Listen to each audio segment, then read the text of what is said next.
আমরা যদি তাদের হুকুম না শুনি তাহলে আমাদের চাকরি থাকে, আমরা সাসপেনশন হই। এই পরিস্থিতিতে আমাদের কিছু করে থাকে, আমাদের ছাত্রদের সঙ্গে কোনো বিরোধিতা নাই, দেশের জনগণের সঙ্গে আমাদের কোনো বিরোধিতা নাই। একমাত্র বিরোধিতা হচ্ছে আমাদের তাদের সঙ্গে। আজকে আমাদের পুলিশ জেগে উঠেছে, তারা স্বতন্ত্র চাই।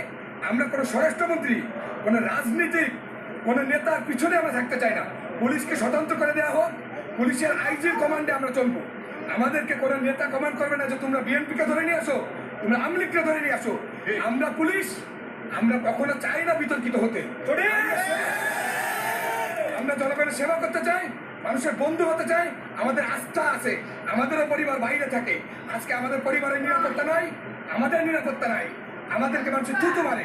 ভাই আমরা তো 1 টাকা খাই না, আমরা আপনাদের জন্য জীবন দিচ্ছি। আমরা 71 সালে দিয়েছি এই রাজারবাগ থেকে, আমরা আবারও দিলাম। এত জীবন কেন দিলাম? শুধুমাত্র এই বিসিএস অফিসারদের কারণে। তারা কালকে পারতো, যখন শেখ হাসিনা পালাই গেছে তাদের কাছে নিউজ ছিল, তারা পারতো আমাদেরকে সরিয়ে নিতে।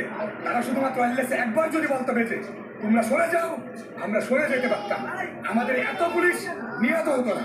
আজকে তাদেরই নির্দেশনের কারণে আজকে আমাদের এত পুলিশ তারা আহত হয়েছে, তারা নিহত হয়েছে।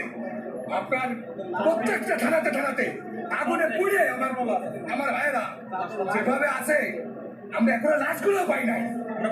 আমাদের ওই সিনিয়র অফিসাররা তারা লাশগুলো গুম করে ফেলেছে। আমরা তাদের বিচার চাই, দৃষ্টান্তমূলক বিচার চাই আমরা তাদের।